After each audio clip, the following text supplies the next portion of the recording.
Pertarungan antara Dricus du Plessis dan Khamzat Chimaev kini tinggal kurang dari 1 bulan lagi, dan saya akan berbicara dengan antusias. Ini mungkin akan menjadi salah satu pertarungan paling dinanti para pecinta UFC.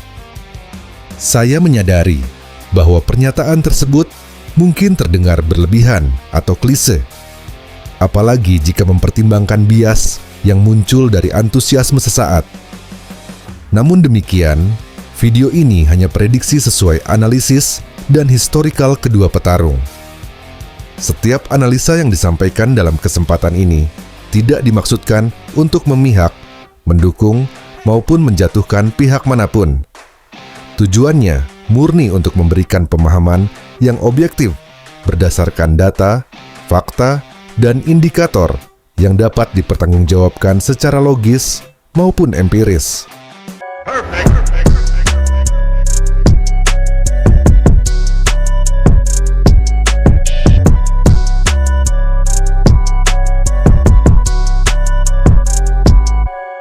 Tentu, saya juga antusias menyambut pertarungan seperti Makhachev melawan Poirier waktu itu, atau pada UFC 300 secara keseluruhan.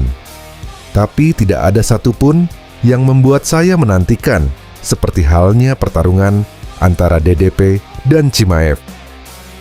Ini adalah salah satu pertarungan yang sangat tidak bisa diprediksi. Anda bisa menyusun analisis dan prediksi, dan hasilnya bisa saja 100% benar, atau 100% sepenuhnya salah. Jika Anda menjagokan Khamzat, maka Anda mungkin membayangkan dia akan keluar agresif sejak awal dan menyelesaikan laga lewat submission di ronde pertama tanpa menerima banyak serangan, sebuah kemenangan cepat yang khas Chimaev. Namun, jika Anda mendukung Dricus, mungkin Anda berharap ia akan mampu bertahan dari gempuran awal, lalu membalikkan keadaan di ronde kedua dan ketiga, hingga menyelesaikan pertarungan secara dominan atau bahkan meraih kemenangan mutlak lewat keputusan juri. Bagi saya, hanya ada 2 skenario realistis. 1. Kemenangan dominan Dricus di ronde akhir atau lewat keputusan juri, atau 2. Kemenangan cepat Khamzat di ronde pertama sampai kedua. Saya tidak melihat skenario di mana Khamzat bisa menyelesaikan DDP di ronde akhir, atau sebaliknya, DDP menyelesaikan Chimaev lebih awal. Dan yang pasti, pertarungan ini tidak akan berlangsung ketat. Pemenangnya akan menang dengan cara yang sangat dominan.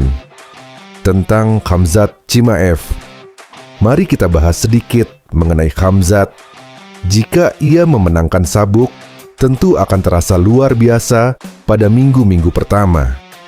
Ia akan membawa sabuk tersebut keliling dunia, mungkin melakukan tur media, dan semua itu memang akan terasa pas.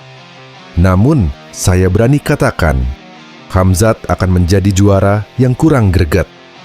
Mengapa? Karena ia jarang bertarung. Kita sudah melihat bagaimana ia sangat kurang aktif. Jika ia memegang sabuk juara, saya tidak yakin kita akan melihatnya kembali hingga International Fight Week tahun depan. Kedengarannya gila, bukan?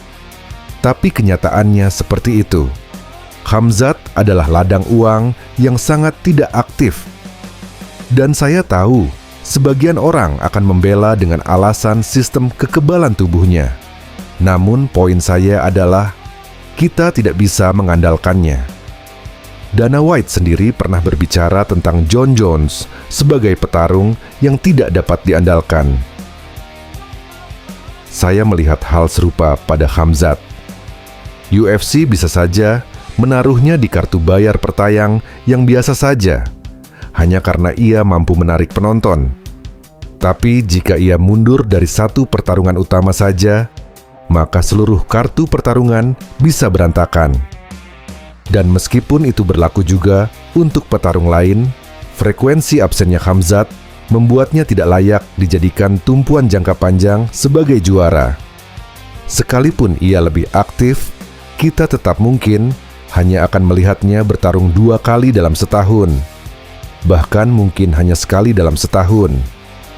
Dan meski saya akui bahwa secara kemampuan ia luar biasa, lihat saja bagaimana ia mendominasi Robert Whittaker dalam satu ronde. Itu belum cukup. Kekhawatiran saya adalah, bagaimana jika ia bukan sekuat yang kita kira? Bagaimana jika seseorang seperti Roman Dolidze atau Caio Borralho berhasil mengekspos kelemahannya? Sekarang tentang Dricus du Plessis. Sebaliknya, UFC punya Dricus du Plessis sebagai juara aktif, serba bisa, dan menarik secara promosi. Ia memiliki kemampuan bertarung yang lengkap, striking, grappling, kardio, ketangguhan, serta niat untuk bertarung keras. Ia juga tidak takut bicara di media dan mampu mempromosikan dirinya sendiri, kemampuan yang langka di antara para juara UFC saat ini. DDP sejauh ini memiliki rekor yang cukup bagus di UFC. Ia mengalahkan Robert Whittaker dalam penampilan impresif, tetapi tetap tidak langsung diberi kesempatan bertarung untuk sabuk karena UFC tampaknya tidak terlalu menyukainya. Setelah mengalahkan Whittaker pada bulan Juli, ia diminta untuk kembali bertarung pada bulan September di Australia melawan Adesanya. Hanya 2 bulan setelah pertarungan keras. DDP menolak karena alasan pemulihan. Namun, akhirnya ia bertarung melawan Strickland pada Januari dan menjadi juara. Meskipun demikian, UFC tetap memperlakukan DDP seolah-olah ia juara yang tidak dikehendaki, memaksanya menunggu hingga Agustus untuk pertarungan selanjutnya. Padahal saya yakin DDP bersedia bertarung lebih cepat, mungkin di UFC 302 atau 3. Tapi ia tidak diberi kesempatan. Sebagai seorang juara, Dricus du Plessis memiliki semua yang dibutuhkan. Aktif, menghibur, serba bisa, dan bisa diandalkan. Itulah sebabnya saya percaya, sebagai penggemar, kita akan sangat senang jika sang juara di divisi tersebut aktif mempertahankan gelarnya. Penutup, siapa yang lebih baik untuk UFC? Khamzat mungkin lebih mengesankan dalam segi dominasi dan aura bintang, tetapi secara historical dia jarang aktif untuk bertarung. Sebaliknya, DDP memberi pertarungan hebat dan aktif membangun divisi kelas menengah yang selama ini mandek. Jika DDP mampu mengalahkan Khamzat dan kemudian mengalahkan pemenang antara Caio Borralho dan Nassourdine Imavov, ia pantas disebut sebagai petarung kelas menengah terbaik sejak Anderson Silva. Sebagai penutup, saya ulangi sekali lagi, ini adalah pertarungan besar yang sangat saya nantikan.